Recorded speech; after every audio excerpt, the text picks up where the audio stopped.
Advance course अंतर्गत सप्तम भाव समाप्त भएको छ र वास्तु सम्बन्धी हामी एक्स्ट्रा केही चर्चा गर्दैछौं, जान्ने कोसिस गर्दैछौं। र वास्तुमा हामी साधारण वास्तुका नियमहरू त सबैले सामान्य प्रयत्न गरे भने पनि जानिन्छ, तर ज्योतिष र वास्तुको कम्बिनेसन कसरी जान्ने भन्ने विषयमा हामी चर्चा गर्दैछौं। मैले यहाँहरूलाई थुप्रै शास्त्रको प्रमाण अनुसार वास्तुशास्त्र भनेको के हो, वास्तु शब्दको व्युत्पत्ति कसरी हुन्छ, वास्तुशास्त्रका प्रवर्तक को हुन्, यो विषय मैले अघिल्लो क्लासमा जानकारी गराएँ। वास्तुको बारेमा बडो सहज ढंगले धेरै ग्रन्थहरूमा विभिन्न प्रकारले चर्चा गरिएको छ र त्यसमध्ये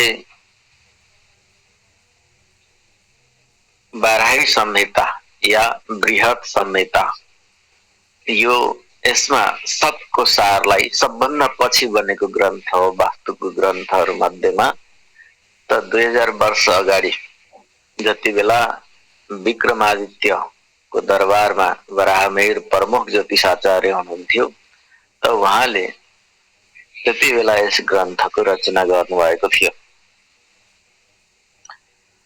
वास्तु शब्दको अर्थको बारेमा मैले बताएँ कि वास धातुमा तुन प्रत्यय भएर वास्तु शब्द बनेको हुन्छ। यसको विशेष अर्थ हुन्छ बस्नु, निवास गर्नु, सुखपूर्वक रहनु, सुरक्षितपूर्वक रहनु, शान्तिपूर्वक रहनु। यसका अनेक अर्थ हुन सक्छन्। वास्तु शब्द को पाणिनीय व्याकरणमा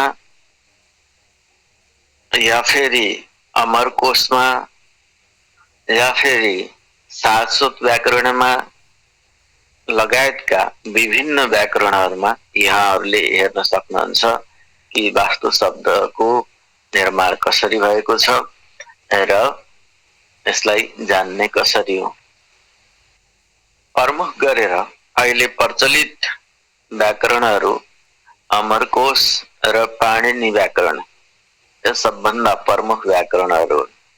त्यसमध्ये वेदको शब्दहरूलाई पुष्टि गर्नको लागि सारस्वत व्याकरण या श्रास्वती व्याकरण आदि पनि भन्ने गरिन्छ।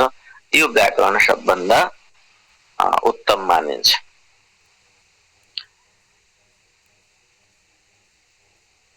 वास्तु शब्दलाई वर्णविच्छेद गरेर हेर्यो भने वा मूल धातु वासको अंश हो। स्तु तुन प्रत्ययको परिणामी स्वरूप। शास्त्रीय अर्थमा यस्तो वास्तु वा स्थान जहाँ मानव, देवता वा पशुहरू सुखपूर्वक रहन सक्छन्, सुरक्षित रहन सक्छन्, त्यसलाई वास्तुशास्त्र भनिन्छ। अमरकोशमा के भनिएको छ भने गृहम वास्तु निकेतनम। यस प्रकारले अमरकोशमा वास्तुको संक्षिप्त व्याख्या गरेको पाइन्छ। अब यहाँ अर्को शब्द जोडिएको छ शास्त्र। वास्तु एउटा शब्द हो, शास्त्र अलग शब्द हो। शास्त्रको परिभाषा के हो त नि?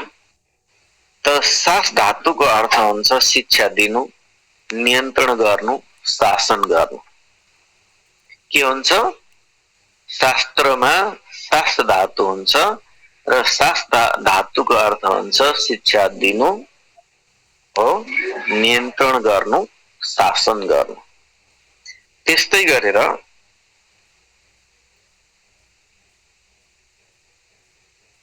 शास्त्रको अर्थ अन्यत्र पनि गरिएको छ।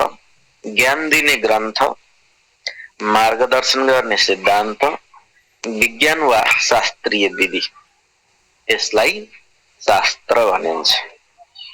शास्त्र भनेको यस्तो ग्रन्थ वा प्रणाली हो जसले कुनै विषयको तात्विक, वैज्ञानिक वा अनुशासित ज्ञान प्रदान गर्दछ। त्यसलाई हामी शास्त्र भनिन्छ। हर प्रकारले परीक्षण गरेर, हर प्रकारले विज्ञान सम्मत प्रमाणित ज्ञान जहाँ सन्तुलित रूपमा राखिएको छ, क्रमबद्ध राखिएको छ, त्यसलाई हामी शास्त्र भन्छौं। अनुशासित रूपमा जहाँ ज्ञान प्राप्त हुन्छ त्यसलाई हामी शास्त्र भन्छौं। शास्त्रमा के भनिएको छ? वास्तु नाम यत्र वासु भविष्यन्ति तत् अवस्थितम शास्त्रम वास्तुशास्त्रम। व्यवस्थित रूपमा जहाँ जीवलाई, मनुष्यलाई बस्नको लागि बास बनाइन्छ, त्यस बास बनाउने व्यवस्थित, जस्तै यति ढुङ्गा राख्नुपर्छ, यति हैन माटो राख्नुपर्छ, सिमेन्ट राख्नुपर्छ, यति छड राख्नुपर्छ, यति गहिराईमा जग खन्नुपर्छ, यो दिशामा यो चीज हुनुपर्छ भनेर सब प्रकारको व्यवस्था गरिदिने शास्त्रलाई वास्तुशास्त्र भनिन्छ। यो वास्तुशास्त्रको परिभाषा मैले यहाँलाई अघिल्लो क्लासमा जानकारी गराइसकेको छु र त्यसलाई अझै विस्तृत रूपमा र यही प्रमाण सहित मैले यहाँलाई जानकारी गराएँ।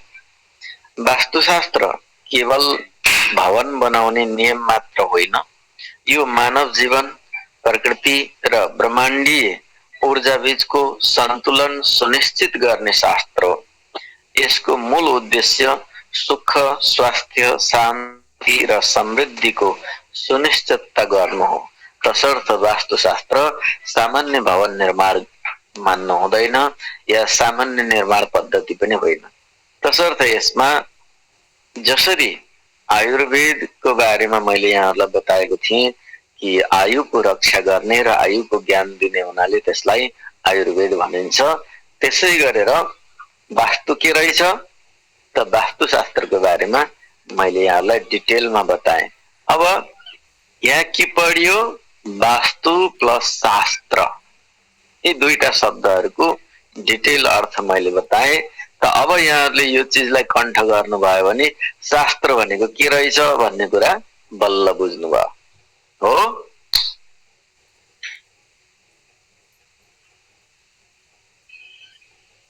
कुनै डाउट? त्यस्तै गरेर मैले अर्को प्रमाण यहाँलाई दिएको थिएँ, बसन्ती प्राणिनो यत्र, यो व्युत्पत्ति अनुसार पनि इति वास्तु, बसन्ती प्राणिनो यत्र इति वास्तु, जहाँ प्राणीहरू निवास गर्छन् त्यसलाई वास्तु भनिन्छ। यो पनि मैले यहाँहरूलाई जानकारी गराएँ। त्यस्तै गरेर मैले जानकारी गराएँ 18 जना ऋषि मुनिहरू, भृगु, रत्री, वशिष्ठश्च, विश्वकर्म, यमस्तथा नारदो, नग्नजिच्चैव आदि आदि, यो प्रमाण मैले यहाँहरूलाई बताएँ।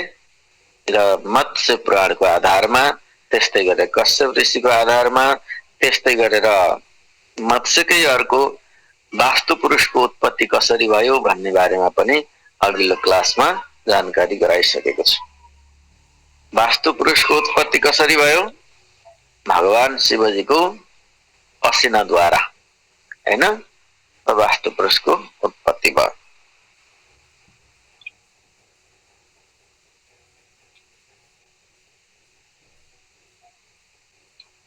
अब राजाको निवास, सचिवको निवास, युवराजको निवास, सामन्त आदिहरूको निवास, सेनापतिको निवास, दैवज्ञ, राजवैद्य, राजपुरोहितको निवास आदि अनेक प्रकारको मन्दिरहरूको उचाइ कति हुनुपर्ने, अनि चतुर्वर्ण आदिमा ब्राह्मणको लागि, क्षत्रियको लागि, वैश्यको लागि, शूद्रको लागि के विशेषता हुनुपर्ने, कोष भवन, रति भवन, हैन, सबै शास्त्रमा प्रमाणहरू दिएको छ। यो पढ्ने जिम्मा तपाईहरुलाई नै हो। यो पढाएर बस्नु म चाहिँ भ्याउँदिन, या फेरि यतातिर हामी गइदैन। किनकि यता गयो भने धेरै विषयहरू ओझेल पर्छन् र ज्योतिषका विषय ओझेल पर्नु भनेको हाम्रो पाठ्यक्रम लम्बिनु पनि हो। फेरि त कस्तो अवस्थामा पूर्वद्वार राख्ने, कस्तो अवस्थामा पश्चिमद्वार राख्ने, कस्तो अवस्थामा उत्तर दक्षिण, अब खानेपानी कता सुत्ने, घरको मुलीको बेडरुम कहाँ राख्नुपर्ने, बच्चाको कहाँ राख्नुपर्ने हैन, कस्तो कलर गर्नुपर्ने, यी सब चिजहरू, अनि घरमा घर अगाडि कस्तो कस्तो वृक्षहरू लगाउनु हुने, घर पछाडि कस्तो वृक्ष लगाउनु हुने, लगाउनु पर्ने, यी सब नियमहरू छन्। कुकुर पाल्दा गाई पाल्दाको नियमहरू छन्। वास्तवमा कस्तो कुकुर पाल्यो भने घरमा राम्रो हुन्छ, कस्तो गाई पाल्यो भने घरमा राम्रो हुन्छ, कस्तो मुहुर्तमा गाईलाई घर ल्याउनु पर्छ, त यी सब चिजहरू छन्। र देवताहरूका पूजा गर्ने, न्यास गर्ने आदि विधिहरू छ। घरमा मूर्ति कत्रो कस्तो प्रतिष्ठा गर्ने, कुन साइजको राख्नुपर्छ घरमा मूर्ति, त्यसको प्राण प्रतिष्ठा गर्ने विधि के हो, अनि शिला मूर्ति, लोहा मूर्ति, ताम्र मूर्ति, काष्ठ मूर्ति, अनेक प्रकारको मूर्तिको विधानहरू छन्। त्यो सब वास्तुमा बताइएको छ। त ती सब चिजहरूलाई हामी छोडेर हामी थोरै संक्षिप्तमा चर्चा वास्तु सम्बन्धी गर्नेछौँ। वास्तुमा वेद विचार हुन्छ, जस्तै द्वार वेद, शोर वेद, कोण वेद, कूप वेद, ब्रह्म वेद, किल वेद, स्तंभ वेद, वास्तु वेद, चित्र वेद, केन्द्र वेद, शिल्प वेद, सम वेद, छाया वेद आदि अनेक प्रकारका वेदहरू हुन्छन्। यो वेदहरूलाई पनि जान्नुपर्छ। जस्तै द्वार वेद भनेको के, मूल ढोका अगाडि खम्बा हुनु, कुनै अचलन त्यस्तो प्रकारको चीजहरू हुनु, रुखहरू हुनु, यसलाई द्वार वेद भनिन्छ। त्यो राम्रो मानिदैन। शोर वेद भनेको के हो, ढोका चुँ गरेर कराउनु, अप्रिय शब्दहरू ढोकाबाट निस्कनु, यसलाई शोर वेद भनिन्छ। कोण वेद भनेको चार कोण नमिलाइकिन बनाइएको, नक्सा नमिलाइकिन बनाइएको हैन, छड्के टेढा मेढा इत्यादि प्रकारले बनाइएको, त्यो वास्तु ठुलो दोष हो। यो जुन वेदहरू बताइएको छ, यो ठुला ठुला दोषहरू हुन्। कूपवेद भनेको के हो, सेफ्टी ट्याङ्की, पानी ट्याङ्की, नाली, ह्यान्डपम्प इत्यादि चिजहरूलाई ढोका अगाडि राख्नुहुन्न, दैलो अगाडि राख्नुहुन्न। त्यसो भयो भने, यदि मूल ढोका अगाडि यी चिजहरू भयो भने के हुन्छ, यसलाई कूपवेद भनिन्छ। वेद्य। ब्रह्मवेद, कुनै मेसिनरी सामग्रीहरू मूल ढोकाको अगाडि राखियो, जस्तै धान कुट्ने मेसिन, तेल पेल्ने मेसिन, मसला कुट्ने मेसिन, जेसुकै होस्, मूलद्वारको अगाडि राखियो भने यसलाई कूपवेद भनिन्छ। ब्रह्मवेद भनिन्छ। कूपवेद भनेको अघि नैको जुन पानी ट्याङ्की, ह्यान्डपम्प इत्यादि, ब्रह्मवेद भनेको यो मेसिनरी सामग्रीहरू। किलोवेद, मूल ढोका अगाडि किला गाड्नु, नखोल्ने गरेर गाड्नु, या कुनै प्रकारले पहिले गाडेको चिजहरू रहनु, यसलाई किलोवेद भनिन्छ। स्तम्भवेद, बिजुलीको खम्बा वा त्यस्तै प्रकारको ठुलो खम्बाहरू मूल ढोकाको अगाडि हुनु या बुटोहरू हुनु, यसलाई स्तम्भवेद भनिन्छ। यो पनि अत्यन्त अशुभ मानिन्छ। जस्तै वास्तुवेद भनेर स्टोर रूम, ग्यारेज या ठुल्ठुलो घरहरूमा चाहिँ चौकीदार राख्ने रुमहरू जहाँ हुन्छ, त्यो पनि मूल ढोकाको सिधा अगाडि हुनु चाहिँ राम्रो मानिँदैन।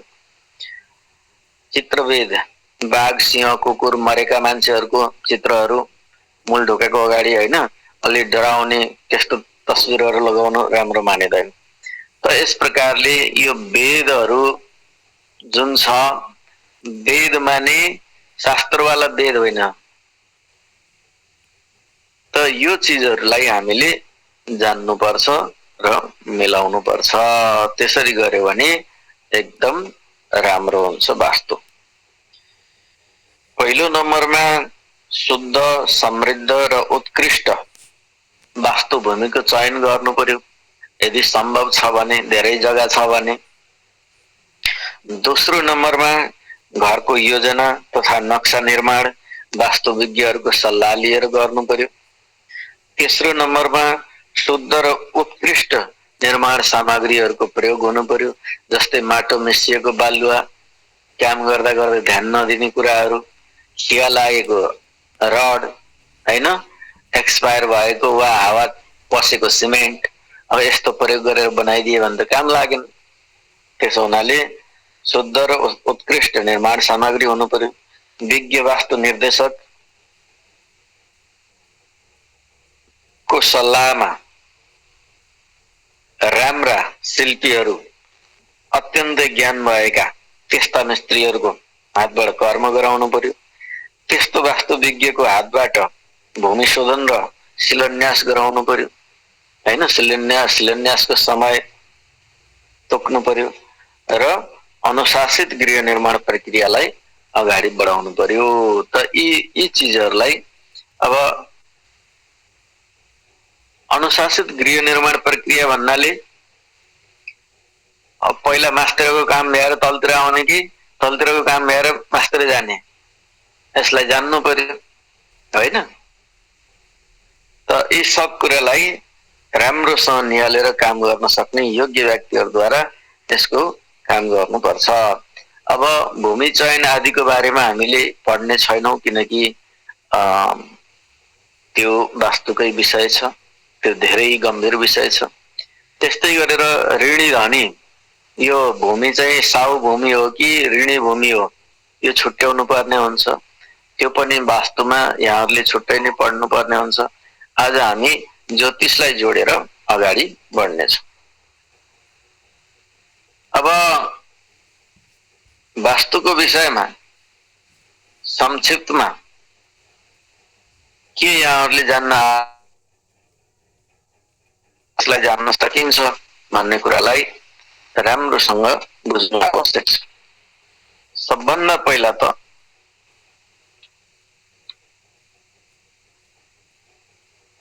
वास्तुमा हाम्रो लक्ष्मणजीले र अर्को कसले पढ्नु भएको अरे अलिअलि, विकासजीले, वास्तुमा अष्टलक्ष्मीको विशेष चर्चा हुन्छ, वास्तु पुरुषको विशेष चर्चा हुन्छ, आठवटा दिशाहरूको विशेष चर्चा हुन्छ र त्यसको प्रयोग कसरी गर्ने त्यसलाई पनि जान्नु पर्ने हुन्छ। अब जन्म कुण्डलीबाट कसरी अध्ययन गर्ने यो चीजलाई मनन गरौं। जन्म कुण्डलीमा सूर्य बलियो छ र सूर्य प्रधान घर हो भने सूर्यको घर पूर्व फर्किएको हुन्छ। घरको ढोका झ्याल ठुला ठुला हुन्छन्।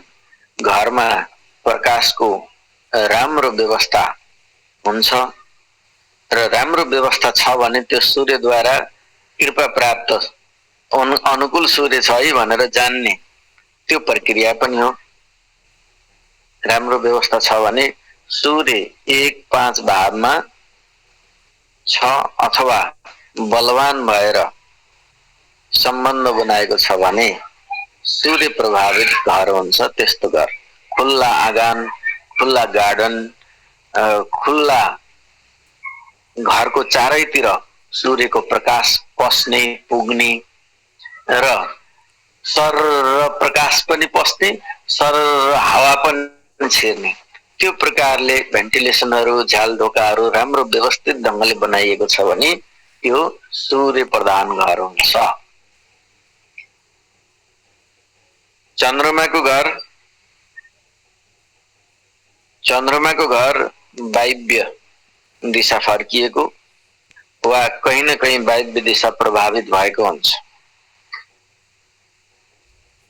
घरको नजिकै पानीको स्रोत हुनेछ र यस्तो घरले समृद्धि दिनेछ, सफलता दिनेछ, शान्ति दिनेछ।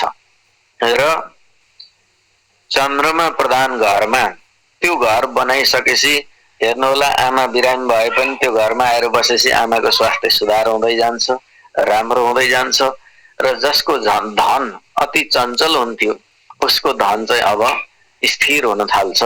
यो चन्द्रमा प्रधान घरको विशेषता हो। मंगल प्रधान भवन, मंगल राम्रो भएमा दक्षिण दिशा फर्किएको भवन बनाउनु राम्रो हुन्छ।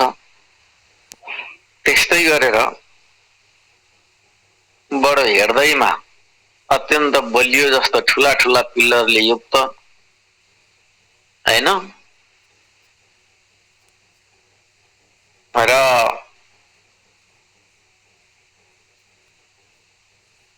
मंगलका कारकत्व नजिक भेटिन्छ। जस घरको नजिकै जिम हाउस, घरको नजिकै पुलिस, घरको नजिकै आर्मी क्याम्प हैन, या कुनै न कुनै प्रकारले मंगलका विशेषताहरू किचन होला, आगोको स्थान होला, त यो विशेषताहरू घरको नजिक हुन्छन्। मंगल नराम्रो भयो भने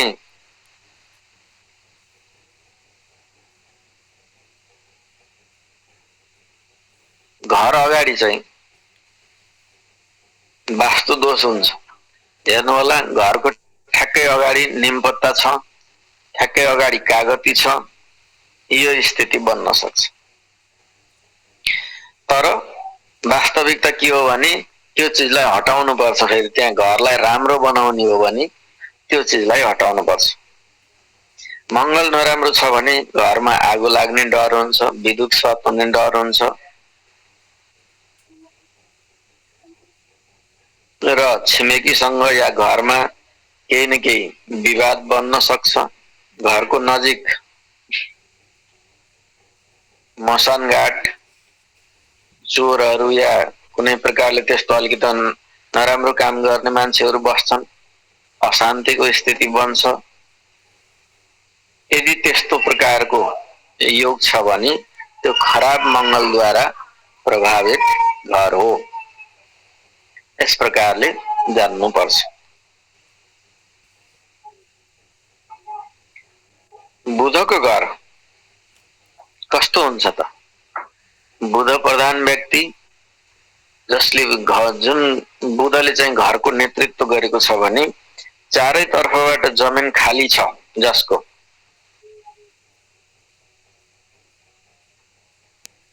यता पनि टुपुक्क उता पनि टुपुक्क पारेर बनाएको छ भने त्यो बुधको घर होइन। घरलाई घुम्न मिल्ने, जसको तुरन्त तार्न मिल्ने, बाँध्न मिल्ने, जसको जमिन छ, वरिपरि हरियाली छ, घरको आडैमा वा अगाडि ठूला पात भएका वृक्षहरू छन् भने त्यस्तो घर बुधको घर हुन्छ। अथवा त्यस्तो ग्रह भएको मान्छेलाई यो कन्डिसनको हैन व्यवस्थापन गरेर घर बनाउनु पर्छ, यसरी बस्नु पर्छ भनेर हामीले गाइड पनि गर्नुपर्छ है। फेरि यो दुवै पक्ष हामीले बुझ्नु पर्यो। बुधले घरको नेतृत्व गरेको छ, उसलाई त्यो प्रकारको जमिन त मिल्यो, तर उसले वृक्ष लगाउन भुलिराखेको छ हैन। त्यस्तो अवस्थामा ल तपाईले यस्तो यस्तो वृक्ष घरमा लगाउनु पर्छ। घर अलि एक्लै हुन्छ, उत्तर फर्किएर बस्ने वा उत्तरतर्फ फर्किएको, यी दुईटै कन्डिसन हुन सक्छन्। किन? किनकि बुधको दिशा उत्तर दिशा हो।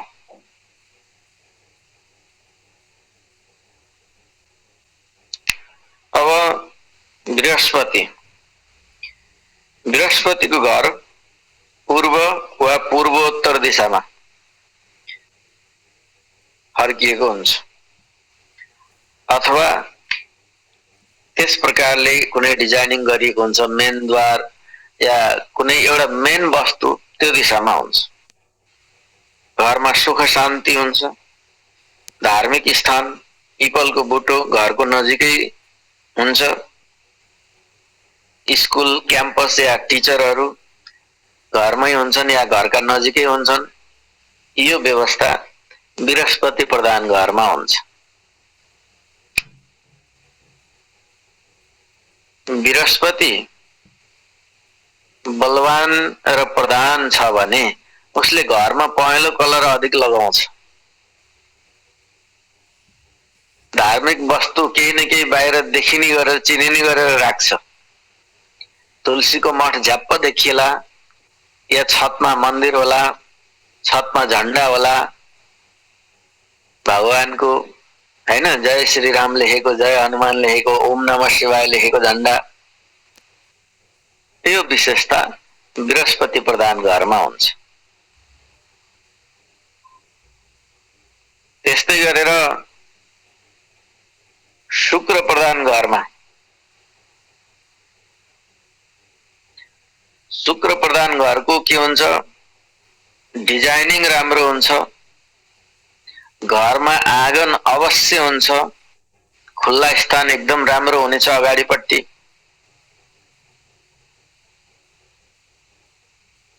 र पछाडि पनि खुल्ला स्थान अलिकति हुन्छ शुक्र प्रधान हुने मान्छेको।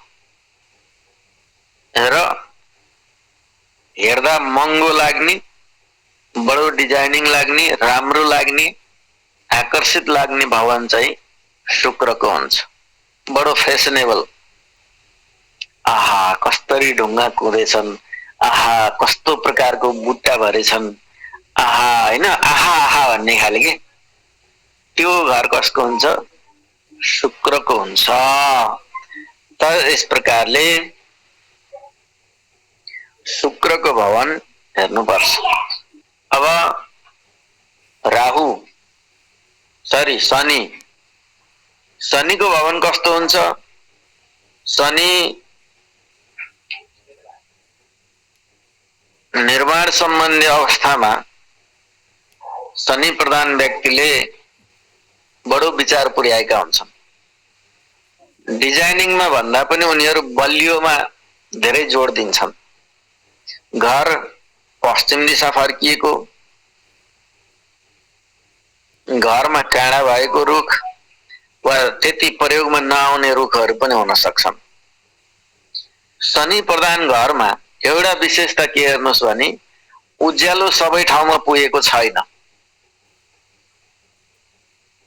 उज्यालो कम छ घरमा।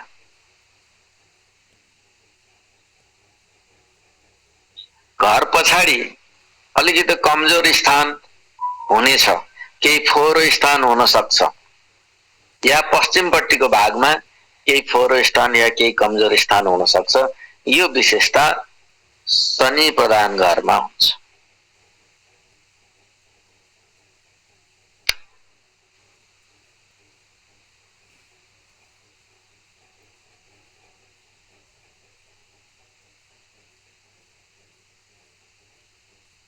राहु प्रधान घर कस्तो हुन्छ, राहु घरको अगाडि पछाडि खाली जग्गा हुन्छ, तर त्यति सदुपयोग वाला हुँदैन पछाडिको जग्गा, या केही अलि जहरिला वृक्षहरू, जहरिला वस्तुहरू बस्ने ठाउँ जस्तै सर्प बिच्छी आदि पछाडिपट्टि, अगाडिपट्टि खुल्ला चौर खुल्ला ठाउँ हुन्छ राहुमा। पछाडिको एरिया के हुन्छ, अलि निर्जन हुन्छ, निर्जन एरिया, एकान्त वा झाडी हुन्छ, फोहोरो पानी, अलि रक्सी मासुको पसल राख्ने ठाउँ, या फेरि पसल एरिया नभए त्यो एरिया अलि कुनै बास योग्य नभएको ठाउँ पनि हुन सक्छ घर पछाडिको एरिया। त त्यस्तो अवस्था छ भने त्यो राहु प्रभावित घर हो। अब केतु प्रभावित घर कस्तो हुन्छ, केतुले घरको विषयमा नेतृत्व गरेको छ, केतुको प्रभाव घरमा परेको छ भने केतु प्रभावित घरमा घर चाहिँ प्राय गरेर कोणमा हुन्छ, मोडमा हुनेछ। कि सट्ट मोडिएर यल टाइपबाट मोडिएर यता जानुपर्ने होस्, या बाटो ब्लक भएको बन्द, अब त्यहाँदेखि उता जाने ठाउँ छैन, त्यस्तो होस्। यस्तो प्रकारको ठाउँमा घर हुन्छ उसको केतु प्रधान व्यक्तिको घर। बाटोको एन्डमा परिवारमा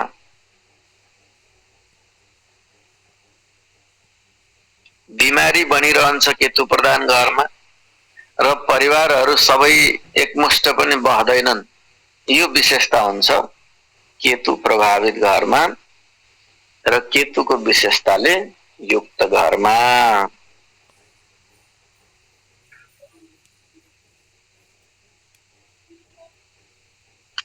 गुरु यी ग्रहहरू चाहिँ यहाँनिर हाम्रो कुण्डलीको चौथो भावमा चाहिँ हुनु पर्यो कि चौथो भाव कारक हो कि के हो गुरु? यो चाहिँ चौथो भावमा हुनु पर्यो, चतुर्थेशको साथमा हुनु पर्यो, चतुर्थेशले देख्नु पर्यो, या कुनै पनि प्रकारले भवनको कारकत्वसँग सम्बन्ध हुनु पर्यो।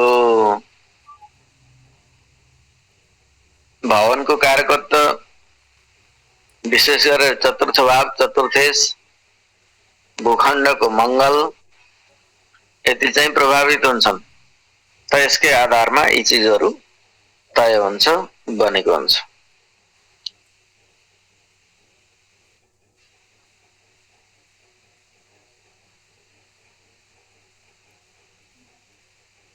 त सूर्य उज्यालो छ, घाम छ, सरकारसँग सम्बन्धित छ र सूर्य प्रधानमा के हुने भयो, त्यो घर बनाएपछि त्यो घरमा सरेपछि उसको प्रमोसन हुन्छ। जागिर खाछ भने, जागिर खा छैन भने समाजमा उसको एकदम प्रतिष्ठा बढ्छ, चर्चा हुन्छ। आहा फल्नाले यस्तो घर बनायो, उसले त गर्यो, यो प्रकारको चर्चा हुन्छ सूर्य प्रधान घरमा।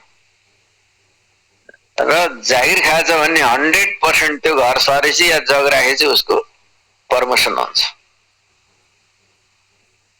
र ठुला ठुला सरकारी कर्मचारीहरू या विशिष्ट तहमा पदमा रहेका व्यक्तित्वहरूसँग उसको सहकार्य हातेमालो बढ्दै जान्छ।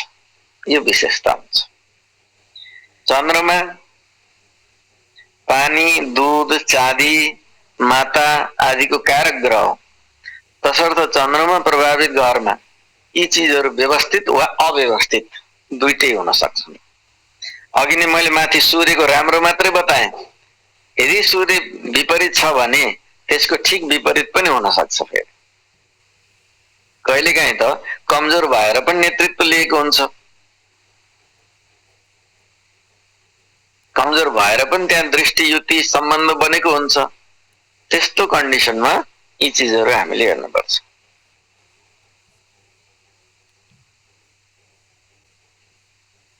बुध मैले भनिहालेँ, हरियाली चिजहरू, दुबो, तुलसी, यी सब बुधको अधीनमा। बृहस्पति हावा आउने ठाउँ, ठुलो झ्यालढोका र धार्मिक विशेषता, यो बृहस्पतिको पहिचान हो। शुक्र खाली जग्गा, गार्डन, अलि राम्रो माटो, गाई, लक्ष्मी, डिजाइनिङ, आकर्षकत्व, यो शुक्रको विशेषता हो। शनिमा दाउरा, काठ, फलाम आदिको स्थिति, या त बेसकरी त्यो चिज सजिएको होला, या त त्यो चिजको कमी होला, या त फेरि ती चिजहरू अलिकति परिष्कृत गर्नुपर्ने होला, सच्याउनु पर्ने होला। यो विशेषता शनिले दिन्छ। राहुमा धुवा, फोहोरो यस्ता विषयहरू कहाँ छन्, कता छन् र घरमा त्यसले के प्रभाव पारेको छ, यो राहुबाट हेर्नुपर्छ। के धुवा र फोहोरो। केतुले भेन्टिलेसन, झ्यालहरू, हावाको कुनै पनि ब्लकेज गर्ने काम केले गर्छ, केतुले गर्छ। रोक्ने काम केले गर्छ, केतुले गर्छ। र कुनै पनि चिजलाई बढाउने काम केले गर्छ, राहुले गर्छ। त्यसो भएको हुनाले यी चिजहरूलाई हामीले बुझ्नुपर्छ।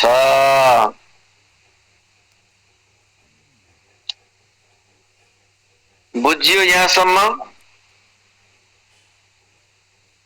केही केही केही अलिकति सिक्न पाए जस्तो लाग्यो?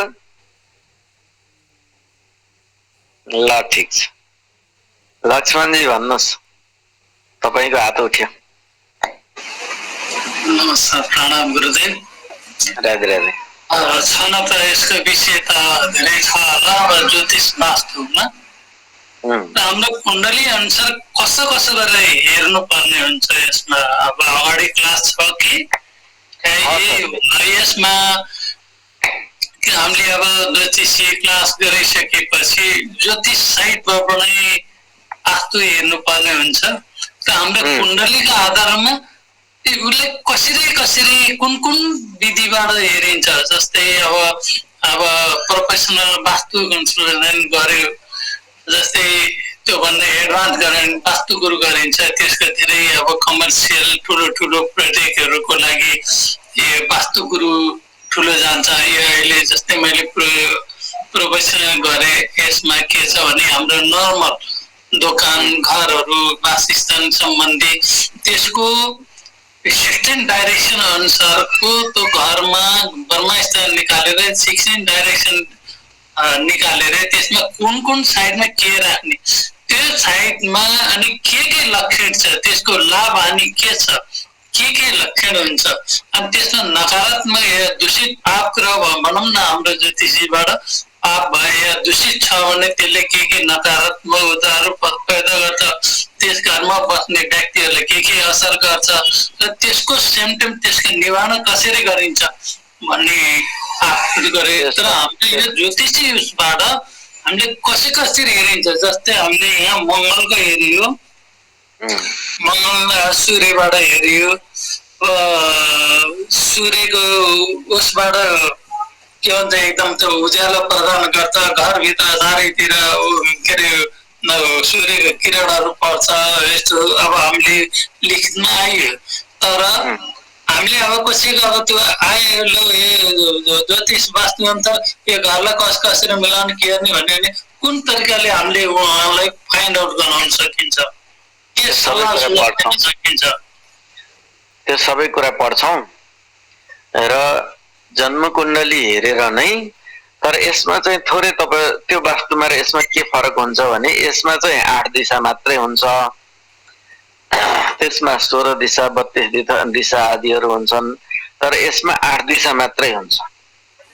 त्यसरी चाहिँ यसको रिजल्ट निकाल्नु पर्ने हुन्छ, तर सेम रिजल्ट हुन्छ। र जन्म कुण्डली हेरेर नै लगभग तपाईँ फिल्डमा नगइकिनै त्यहाँको छ्याङ्ग तपाईँले वास्तु बताउन सक्नुहुन्छ या कन्डिसन बताउन सक्नुहुन्छ, जसको कारणले जातकमा के असर परेको छ त्यो बताउन सक्नुहुन्छ। तर यसको अलि डिटेल कोर्स नै गर्नुपर्छ। अहिले हामीले सामान्य जुन जन्म कुण्डलीबाट कसरी जान्ने त नि वास्तुको त्यो हो हामीले यहाँ पढ्न लागेको। अब त्यो तपाईँले भने अनुसारले पढ्ने हो भने त फेरि धेरै अगाडि बढ्छ यो क्लास त हैन? तर त्यो पनि सकिन्छ, फेरि त्यो असम्भव केही छैन। मैले भन्न खोजेको किन, तर मैले हजुरहरूलाई के टक्राउँछु भने अहिले 9वटा ग्रहले वास्तुको कुन कुन क्षेत्रलाई प्रभावित पार्दो रहेछ यानि कि प्रतिनिधित्व गर्दो रहेछ, र 12वटा भावले वास्तुको कुन कुन अङ्गलाई प्रभावित पार्छ, कुन कुन क्षेत्रलाई प्रभावित पार्छ, यी कुराहरू म पढाउँछु। र फेरि ती 9वटा ग्रहहरूले जस्तै मान्नु न, सपोज प्रथम भावमा बसेको सूर्यले दिने वास्तु र अष्टम भावमा बसेको सूर्यले दिने वास्तु एउटै हुन्छ त? हुँदैन। कहाँ असर गर्छ त? त्यो हामीलाई थाहा हुनु पर्यो, त्यो पनि थाहा हुन्छ। परन्तु अहिलेकै क्लासमा कन्टिन्यू गर्ने भन्नुहुन्छ भने म त्यो सबै डिटेलमा गराउँछु, होइन अब यसमा संक्षिप्त गरौँ भन्नुहुन्छ भने फेरि त्यही अनुसारले म अगाडि बढाउँला है। तर जन्म कुण्डलीबाट टोटली तपाईँले फिल्डमा गएर जति वास्तु गर्न सक्नुहुन्छ, धाउजिङहरू कम्पासहरू प्रयोग गरेर जति वास्तु गर्न सक्नुहुन्छ, त्यति नै वा त्योभन्दा विशेष प्रकारले तपाईँ आफ्नै अफिसमा घरमा बसेर तपाईँको उहाँको नक्सा हेर्नु पनि पर्दैन, घरको हरेक कुना काप्चाहरू तपाईँले चेक गर्न सक्नुहुन्छ यहाँनिर यस्तो छ भनेर। तपाईँ नेगेटिभ एनर्जी पत्ता लगाउनलाई जुन प्रयोग गर्नुहुन्छ त्यो चिज त चिना हेर्ने बित्तिकै यहाँनिर नेगेटिभ एनर्जी छ भनेर थाहा हुन्छ। तर त्यसको लागि अभ्यास गर्नु पर्यो। पहिला त हामीले ज्योतिष शास्त्र र वास्तुको कम्बाइन्ड यो गर्नलाई पढ्नु पर्यो राम्रोसँग। त्यस पश्चात प्र्याक्टिकल पनि गर्नु पर्यो होइन। त्यति गरिसके पछाडि सजिलै, वास्तु केही ठुलो कुरो छैन, बरु हजुरहरूले पढ्ने वास्तु जटिल छ, यो वास्तु त एकदम सजिलै म पढाइदिन्छु हजुरहरूलाई। मैले भन्न खोजेको अब जस्तै हामीले अब ज्योतिष क्लास लिएपछि त अब केही नभने बेसिक चाहिँ थाहा हुनु पर्यो। यो कुण्डली अनुसार घरको प्रमुख व्यक्ति या त्यो घरको अझ कोही व्यक्तिको घडेरी नाममा घडेरी छ भने त्यो व्यक्तिको नामकोबाट त्यो घरमा या त्यो केही निर्माण गर्नु पर्यो भने कसको उसमा जुट्छ या कस्तो तरिकाले हामीले फाउन्ड आउट गराउनु मिल्छ। कुनै पनि कुराहरूको फाइन्ड आउट गर्नको लागि दुईटा कुराहरू छन्। एउटा कुरा त जसको नाममा जग्गा छ, घर छ, उसको जन्म कुण्डलीबाट हेर्नुपर्छ। अर्को कुरा त्यो घरको खर्च भार कसले धानेको छ, सबै कमाई कसले गर्छ, उसकोबाट पनि हेर्नुपर्छ। यी दुईटाको बाटो चाहिँ मुख्य रूपमा हेरिन्छ। अरू बच्चा बच्चीको या अन्य सबैको पनि हेर्न सकिन्छ उनीहरूलाई के कस्तो छ, तर प्रमुख रूपमा घरको वास्तु हेर्दा यी दुईटा मान्छेको जन्म कुण्डलीबाट हेर्नुपर्छ। या जसको नाममा जग्गा छ, घडेरी छ, घर छ, उसको कुण्डलीबाट हेर्नु पर्यो। या जसले त्यो घरको सम्पूर्ण संरचना, जसको कमाइले बन्यो या जसले त्यो घरलाई धान्छ, उसको कुण्डलीबाट हेर्नु पर्यो। बस, अरू केही?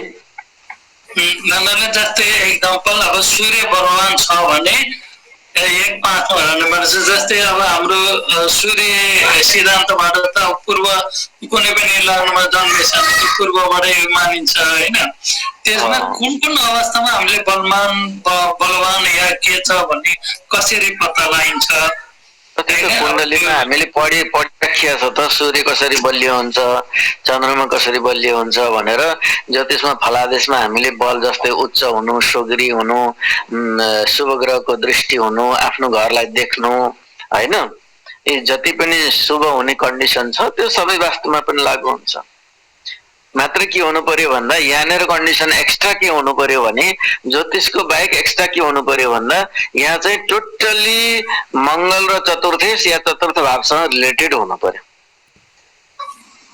यहाँ सम्बन्ध बन्नु पर्यो। यदि यिनीहरूसँग सम्बन्ध बनेन भने त्यो अलिक परको कुरा हुन्छ।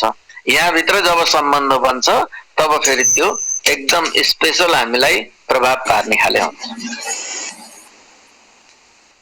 विकासजी केही छ हजुरले सोध्नुपर्ने? या लक्ष्मण गुरु हजुरले केही अझै छ र जिज्ञासा हजुरको? छैन, क्लास आउँदैछ।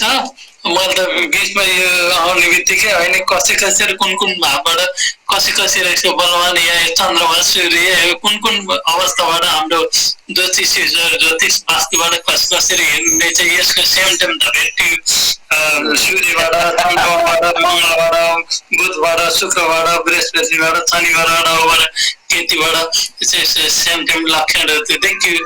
त्यसमा दिने फलहरू देखियो। त्यसमा अब दूषित भयो भने अब के नेगेटिभ ऊर्जाहरू दिन्छ, त्यसको उपचार विधि के छ भन्ने अब त्यो आउँदै होला। त्यसैको विषयमा अलिकति हामी आज पञ्चतत्त्वलाई सन्तुलन कसरी बनाउने भन्ने बारेमा पढ्दै छैनौँ। यसका थुप्रै साइन्टिफिक रिजनहरू छन्, पञ्चतत्त्वका विशेषताहरू छन्, त्यो पनि पढ्दै छैनौँ। हामी केवल जन्म कुण्डलीबाट कसरी वास्तु हेर्ने, कसरी डिकोड गर्ने त्यही पढ्दैछौँ है। अब जग्गा राम्रो छ कि राम्रो छैन भनेर जाँच्नको लागि एउटा सूत्र बताउँछु म, सजिलो सूत्र। त्यो सूत्रले चाहिँ तपाईहरुलाई सहज ढंगले जग्गाको शुभ अशुभका चाहिँ थाहा हुन्छ। जग्गाको लम्बाई र चौडाई जोड्नु, जग्गाको लम्बाई र चौडाई जोड्नु, लम्बाई इन्टु चौडाई, सरी लम्बाई इन्टु चौडाई हैन, लम्बाई र चौडाईलाई जोड्नु र 3 ले गुणन गर्नु। 3 ले गुणन गरिसकेपछि 1 घटाएर 8 ले भाग दिनु। जग्गाको लम्बाई चौडाईलाई जोड्नु र 3 ले गुणन गरेर 1 घटाई 8 ले भाग दिनु। बिजोर संख्या शेष रहेमा शुभ र जोर संख्या यानी कि सम संख्या रहेमा अशुभ मानिन्छ। सजिलरी घडेरीको क्षेत्रफलको आधारमा यो शुभ खाले हो कि अशुभ खाले हो भनेर जान्ने तरिका यो हो। अर्को माटो परीक्षण गर्ने विधिहरू छन् थुप्रै।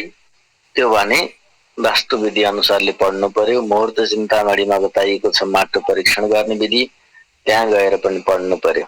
नर्मली माटो परीक्षणमा के बताइन्छ भने खाल्टो खन्ने, यति बाई यतिको खाल्टो खन्नु, अनि त्यो खाल्टोमा त्यही माटो फेरि हाल्दिनु र त्यो माटोले खाल्टो भरिएन भने त्यो निष्कृष्ट भूमि, त्यो खाल्टो बराबर भरियो भने मध्यम भूमि र त्यो खाल्टो भरिएर पनि माटो माथिसम्म चाङ रह्यो भने त्यो उत्कृष्ट भूमि जान्नु। यसरी भूमि परीक्षण गर्ने विधि छ। त्यस्तै गरेर अर्को विधि छ पानीद्वारा। त्यसरी नै खाल्टो खनेर पानी हाल्नु र शतपदम गमिष्यति 100 पाइला हिँडेर आउनु, अनि 100 पाइला हिँडेर आइसके पछाडि त्यो पानी आधा भन्दा तल गयो या पुरै सुकेर धाजा फाटेको छ भने त्यो भूमि अशुभ, पानी छ भने त्यो भूमि मध्यम र पानी धेरै नै माथिसम्मै छ भने त्यो भूमि उत्कृष्ट। यसरी पनि भूमि परीक्षण गर्ने विधि शास्त्रमा बताइएको छ। त्यसको अलावा सपनाद्वारा भूमि परीक्षण गर्ने विधि बताइएको छ। जुन भूमिमा जग राख्नु छ, घर बनाउनु छ, अघिल्लो दिन नै स्नान गरेर छौर गरेर शुद्ध भएर आफ्नो कुल पितृलाई पूजा गरेर सेतो वस्त्रमा या भूमिमा सुत्नु र सपनामा के कस्तो दर्शन हुन्छ त्यसको आधारमा शुभाशुभ मान्नु, यो प्रकारको विधि पनि छ।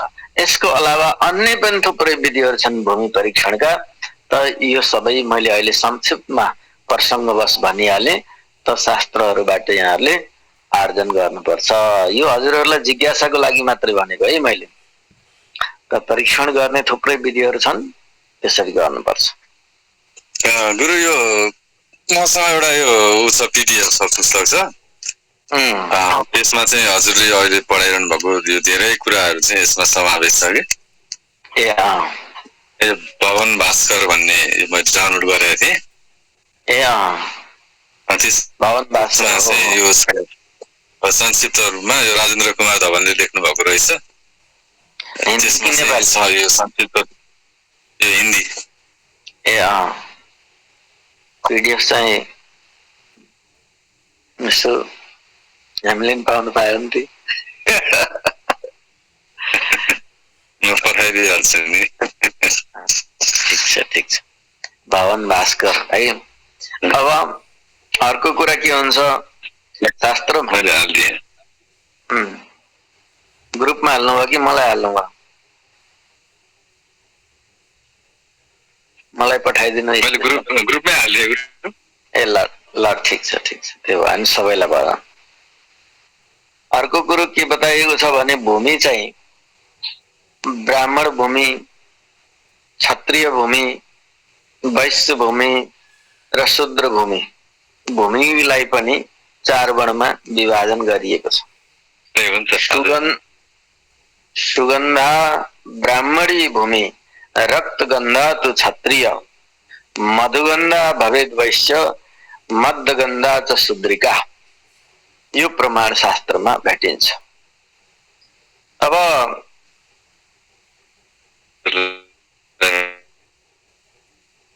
यस अनुसारले पनि भूमिलाई परीक्षण गर्नुपर्छ। विकासजीको आवाज काटिएर आयो के हो?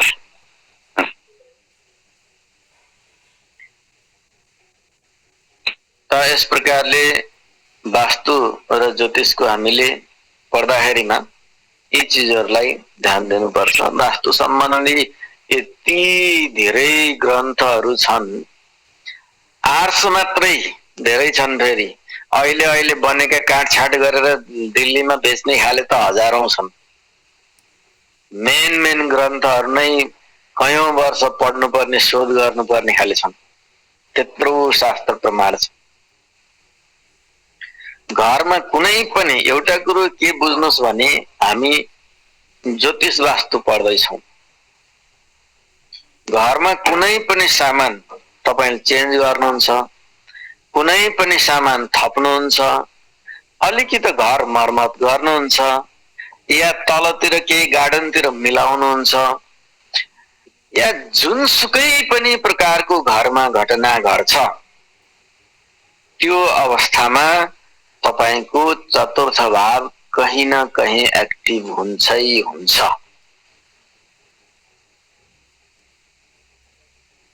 घरमा रङ लगाउनु पर्यो, रेलिङको रङ खुइलियो भन्नुहुन्छ, तपाईले त्यसो भन्दा भन्दै 2 वर्ष बितिसक्यो रङ लगाउनुहुन्न। जब तपाईको चतुर्थ भाव एक्टिभ हुन्छ नि, अब तपाईले अब बल्ल लगाउनुहुन्छ। चतुर्थ भाव र चतुर्थी एक्टिभ नभएसम्म हामीले घरमा एउटा सिनको पनि एउटा नयाँ एक्स्ट्रा थप्न सक्दैनौं, यो विशेषता हुन्छ। सपोज ठुला ठुला कुरा नगरौं, साना कुरा गरौं। तपाईको घरको सिन्के झाडु खिएर सकिसक्यो, त्यो सिन्के झाडु किनेर ल्याउने दिन तपाईको चतुर्थ भाव एक्टिभ भएको हुन्छ।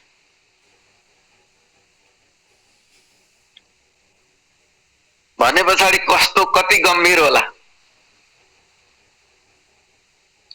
त यसरी हामीले यसलाई पढ्नु छ, जान्नु छ र वास्तुमा ब्रह्म स्थानको निकै महत्त्व हुन्छ। म वास्तुको त्यस्तो विद्वान विशेषज्ञ केही होइन, तर ब्रह्म स्थानको अत्यन्त महत्त्व हुन्छ। सूक्ष्मताको लागि अहिले अनेक डिरेक्सनहरू, दिशाहरू बनाएका छन् विद्वानहरूले, तर मूल रूपमा 8 दिशा नै काफी छ। त यी चीजहरुलाई हामीले जान्यो भने फेरि यसलाई इन्टु 2 गरेर पैसा भइहाल्छ, केही ठुलो कुरो होइन। चिरा पार्ने त हो, सम्भावित भूखण्डलाई चिरा पार्ने त हो। त हमेशा ब्रह्म स्थान शुद्ध हुनुपर्छ र ब्रह्मको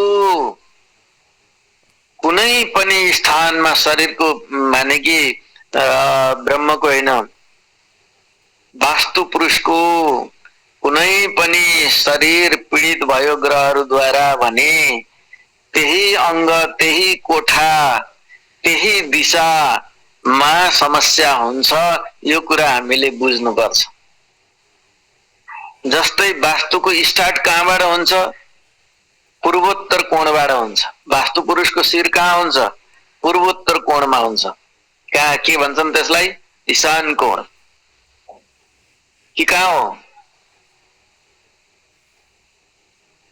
त मान्नु कि नि भन्छन् त्यो ठाउँलाई। अब त्यो स्थान पीडित छ भने त्यो घर मूलीको टाउको दुख्ने समस्या आउँछ। घर मूली बिरामी हुन्छै हुन्छ, घर मूलीको टाउकोमा अपरेसन पर्छै पर्छ। या फेरि त्यहाँनिर सुत्ने व्यक्तिलाई पनि असर गर्छ। र यस प्रकारले हामीले वास्तुलाई ज्योतिषमा समाहित गर्नुपर्छ। अब प्रथम भाव, वास्तुमा प्रथम भाव, जन्म कुण्डलीको प्रथम भावले के भन्छ? तपाईको बाहिरको गाह्रो, आजकल चाहिँ ऊ लगाउने जमाना आयो नि, के भन्छ अरे? ढलान के?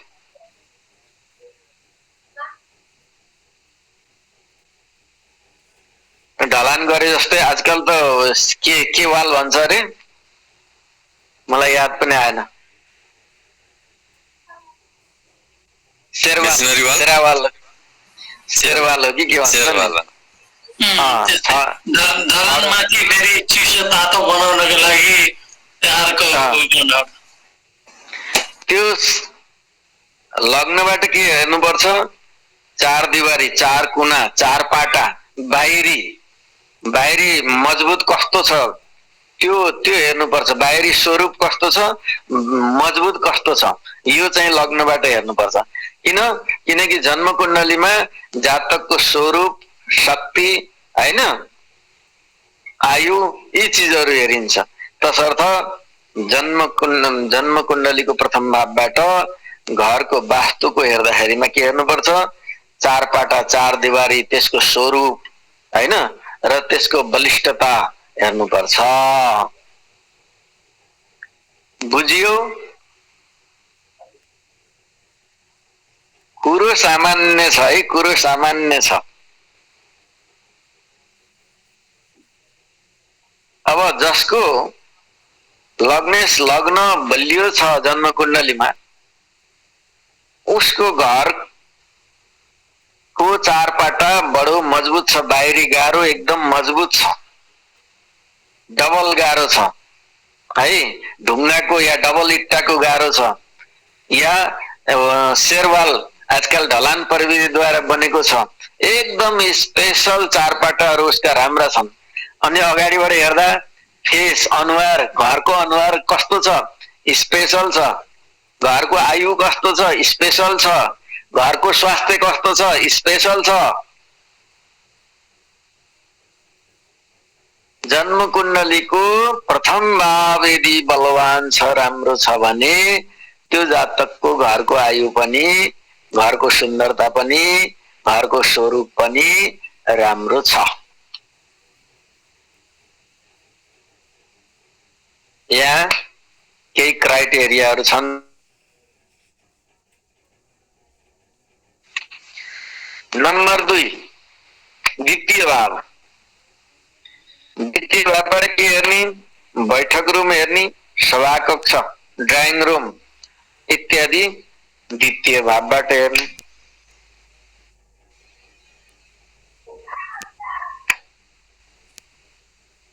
तेस्रो भाव, तृतीय भावबाट के हेर्ने?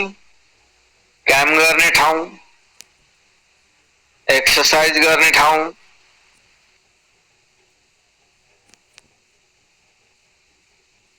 जतिखेर पनि खटिराख्नु पर्ने ठाउँ, साना बालबच्चालाई निगरानी गर्नुपर्ने ठाउँ, यसो गर भनेर अराउनु पर्ने ठाउँ, यो तेस्रो भावबाट हेर्ने।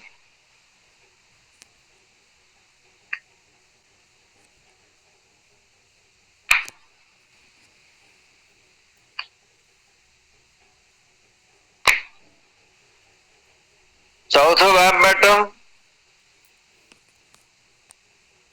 सम्पूर्ण भूखण्ड, खाली जग्गा, आँगन, पानीको स्थान र आन्तरिक सुख शान्ति, यो चतुर्थ भावबाट हेर्ने।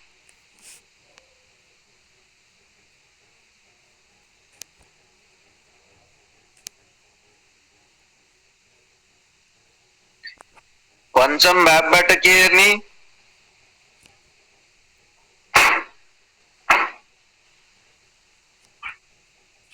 घरभित्र उज्यालोको स्थिति कस्तो छ, सन्तानको रुम कस्तो छ, पढ्ने कोठा कस्तो छ, यो पंचम भावबाट हेर्ने।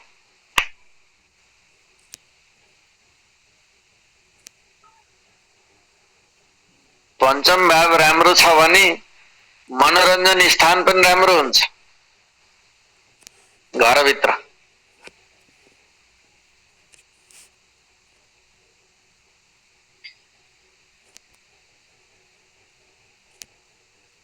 छैटौं भावबाट जग कस्तो प्रकारले राख्यो, घरमा बेसमेन्ट जुन हुन्छ जग कतिको बलियो छ,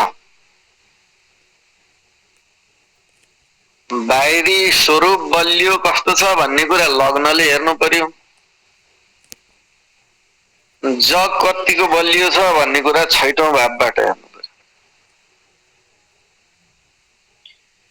पुनर्निर्माणको स्थिति पनि छैटौं भावबाट हेर्नुपर्छ।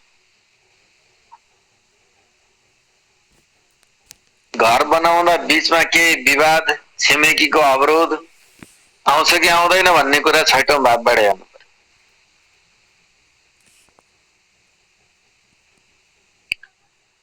अब सप्तम भाव,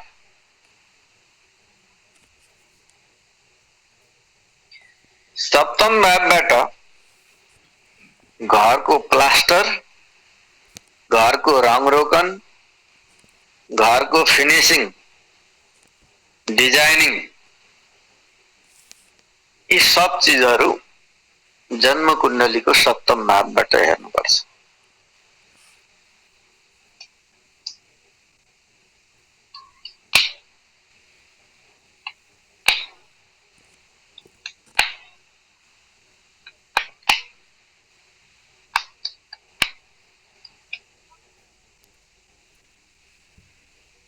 बुढाबुढी सुत्ने रुम पनि सप्तम भावबाट हेर्न नि सकिन्छ।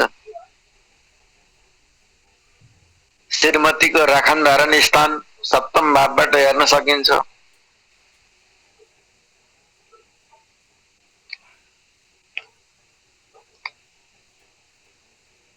हैन? लिंक भएको छ यहाँ शास्त्र, ज्योतिष शास्त्रको र वास्तुशास्त्रको। ल ठिक छ। अब अष्टम भाव, अष्टम भावबाट आगो हेर्नुपर्छ। यो घरको कमजोरी के छ भनेर हेर्नुपर्छ, खराबी के छ भनेर हेर्नुपर्छ, यो घरको रोग के हो भनेर हेर्नुपर्छ, यो घरको समस्या, यो घरमा पीडा के छ भनेर हेर्नुपर्छ।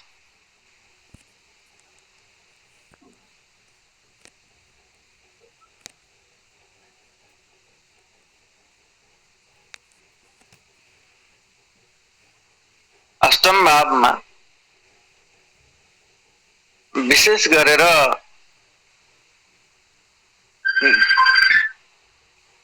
घरलाई अधुरो राख्ने वा घरमा कुनै प्रकारको समस्या दिने क्षमता हुन्छ अष्टम भावसँग।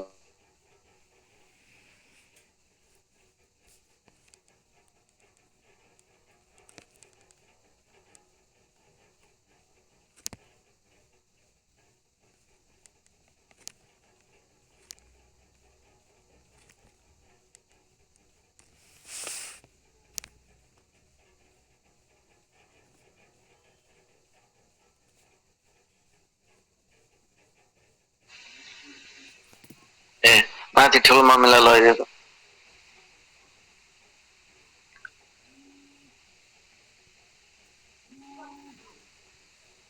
यता फोन गरिछ, त्यहाँ फोन गर त।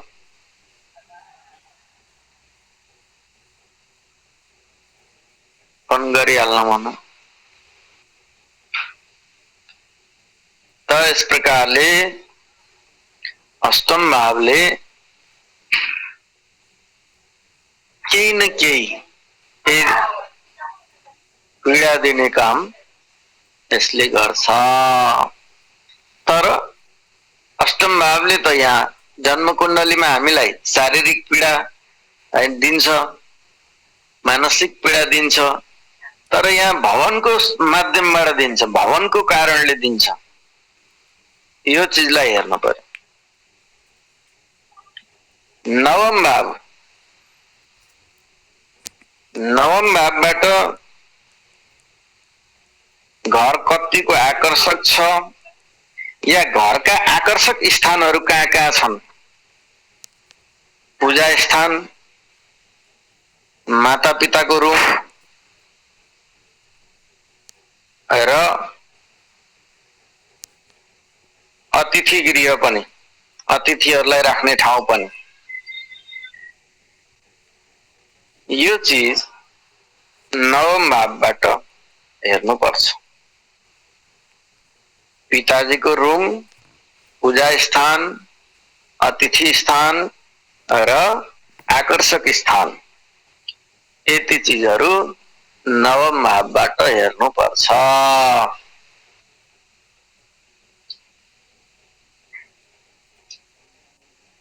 अब दशम भाव, दशम भावबाट घर बनाउँदा कस्तो सामग्रीको प्रयोग भएको छ, फलामको कति, काठको कति उपयोग भएको छ, कतिको क्वालिटीको चीजहरू प्रयोग गरिएको छ र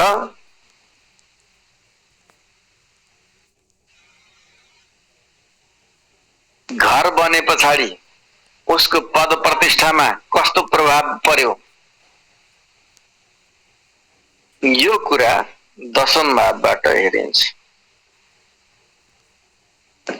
विशेष गरेर काठको प्रयोग कस्तो भयो, डिजाइनिङ,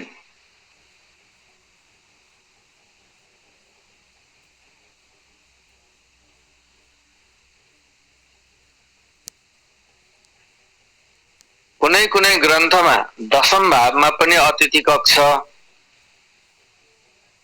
लेखिएको छ। त्यसो भएको हुनाले कहीँ कहीँ दशम भावलाई पनि अतिथि कक्ष मान्ने प्रचलन छ, तर अधिकांशतः नवम भावलाई नै अतिथि कक्ष मानिन्छ।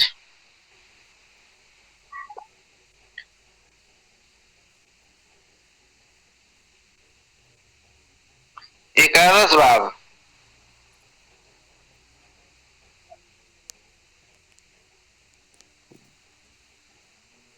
विशिष्ट अतिथि कक्ष।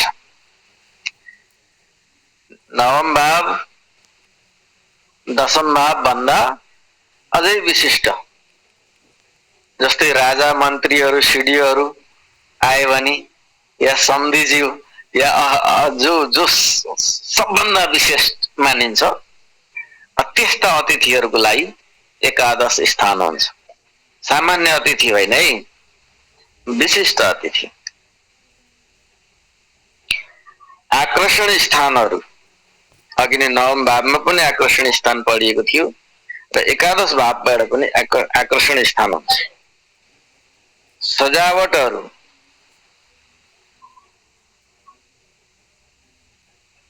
त यो चीजहरू एकादश भावबाट हेर्नुपर्छ। अनि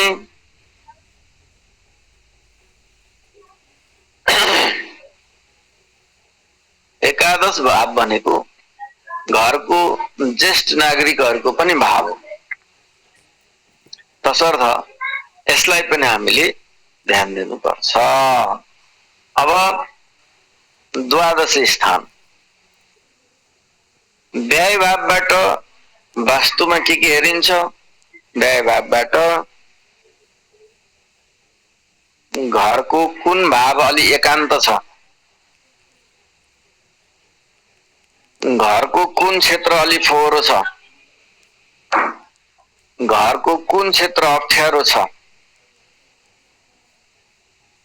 त्यो क्षेत्रहरू व्यय भावमा हेरिन्छ र कुन क्षेत्रले पटक पटक घरमा खर्च गर्नुपर्ने स्थिति ल्याएको छ, त्यो क्षेत्र पनि व्यय भावबाट हेरिन्छ। जुन क्षेत्रलाई बन्द गरेर राखिन्छ त्यो क्षेत्रलाई अष्टम भावबाट हेरिन्छ। अँध्यारो कोठा जुन छ त्यो अष्टम भाव हो, बन्द गरेर राख्ने ठाउँ अष्टम भाव हो।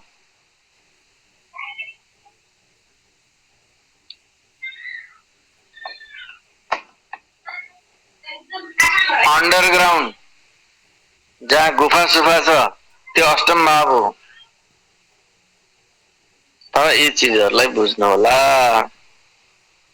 व्यय भावले के गराउँछ, त्यो एउटा सम्बन्धित स्थानमा चाहिँ खर्च गराएको गराइ गर्छ। घरि यसो भएन, घरि उसो भएन, केही न केही भयो।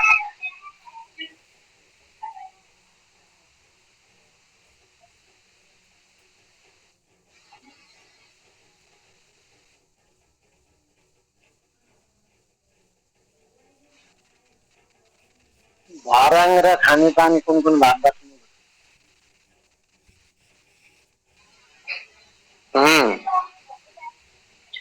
के भन्नुभयो? भर्याङ कुन भागबाट अनि खानेपानी चाहिँ कुन भागबाट? आहा, कस्तो मिठो ल्याइदिनु भयो कुरो त।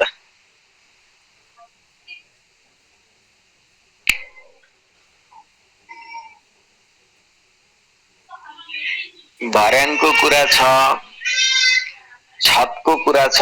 कस्तो कस्तो ग्रहले छत चर्किन्छ, कस्तो ग्रहले भित्त चर्किन्छ होइन? अघि नै बाटो टुङ्गिने एरियाहरू पढियो। त अब भाव र ग्रहको चिजलाई यहाँ बनाउनु पर्छ। अब पानीको पानी ट्याङ्कीको कुरा आयो त चन्द्रमाको अवस्था कता छ, कस्तो छ? चतुर्थ भाव र चन्द्रमालाई हेर्नु पर्यो भर्याङको लागि र पानीको लागि। विशेष गरेर पानीको लागि त झन् चन्द्रमा नै हो, शुक्र पनि हेरिन्छ तर चन्द्रमा नै हो। किन पढियो नि, पानी, दूध, माता, चाँदी आदिको स्थान चन्द्रमाले हेर्नुपर्छ होइन? अरू पनि के केहरू थुप्रै हुन सक्छन्, ती चिजहरूलाई हामीले पढ्दै जानेछौँ।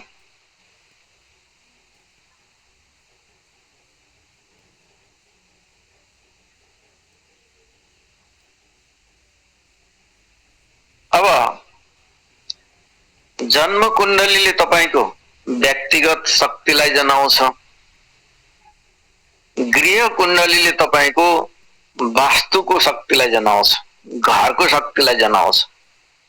प्राचीन कालमा जसरी जन्मे पछाडि चिना हाम्रो बनाइन्छ मनुष्यको, त्यसरी नै जग राख्ने समयको आधारमा घरको पनि चिना बनाइन्थ्यो, जसलाई गृह कुण्डली भनिन्थ्यो। अहिले गृह कुण्डली बनाउने चलन बिस्तारै लोप हुँदै गयो, हट्दै गयो।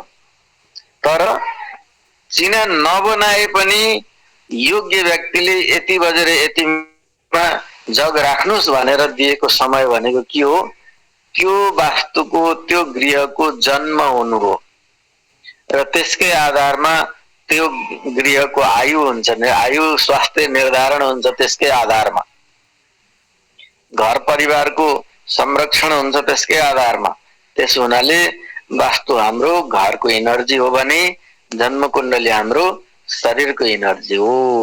लाई आकलन गर्ने चिजहरू हुन्, इनर्जी पनि होइन, इनर्जीलाई आकलन गर्ने चिजहरू, शक्तिलाई आकलन गर्ने चिजहरू।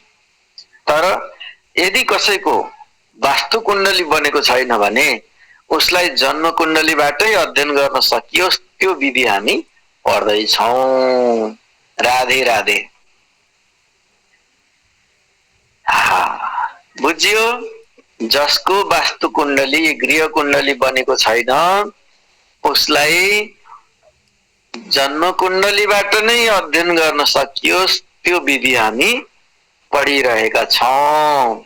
खेमजी के छ हालखबर? अहिले ठिक छ गुरु।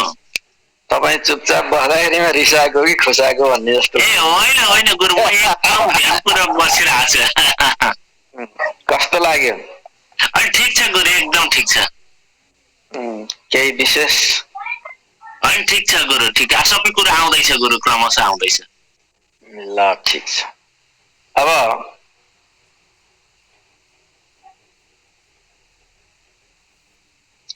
हेर्नुहोस्, कोही मान्छेहरू अविश्वासी, अन्धविश्वासी, हामी यस्तो कुरा गर्दैनौँ भन्छन्, तर उनीहरू अन्धविश्वासी हुन् कि हाम्रो शास्त्र अन्धविश्वास होइन, उनीहरू अन्धविश्वासी हुन्। जसले ग्रहको सही टाइममा समाधान गरिरहन्छ नि, उसको वास्तुको पनि समाधान भइरहेको हुन्छ। ग्रह अनुकूल बनिदिनु त वास्तु पनि अनुकूल हुनु हो। यो कुरालाई बुझ्दैनन्। वास्तु तोडफोड गरेर 5 लाख भ्याउँछन् बरु, तर यो समाधान, वैदिक समाधानतिर उनीहरूको चासो हुँदैन। त्यसो भएको हुनाले जन्म कुण्डलीको आधारमा उपाय गरिराख्ने भने घरको वास्तु आफै ठिक हुँदै जान्छ। त्यसैले यिनीहरू एक आपसका परिपूरक हुन् भनेर भन्छु म त, जसले आफ्नो जन्म कुण्डलीको सही सही निदान र ग्रहको अवस्थालाई बुझेर कर्म गर्यो, भावलाई एक्टिभ गरिदियो या भावमा गर्न नहुने कर्म गरिदिएन भने के हुन्छ, त्यहाँ वास्तु स्वाभाविक रूपमा मिल्दै जान्छ या त्यसका अशुभ फलहरूमा नियन्त्रण हुँदै जान्छ। यो विशेषतालाई हामीले बुझ्नुपर्छ। अब प्रथम भाव भनेको पूर्व दिशा हो। प्रथम भाव के हो? पूर्व दिशा हो। द्वितीय भाव भनेको कुन हो? वायव्य दिशा। अब यो दिशामा थोरै गडबड छ है। दिशामा थोरै गडबड के छ भने, दिशा जन्म कुण्डलीमा प्रथम भावलाई पूर्व, सप्तम भावलाई पश्चिम, दशम भावलाई दक्षिण र चतुर्थ भावलाई उत्तर, यसरी दिशाको निर्णय गरिन्छ जन्म कुण्डलीमा। र त्यसको साथसाथमा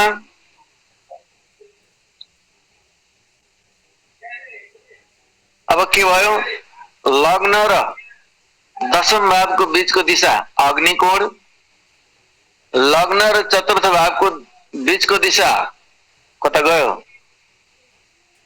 अलि भएन के हो?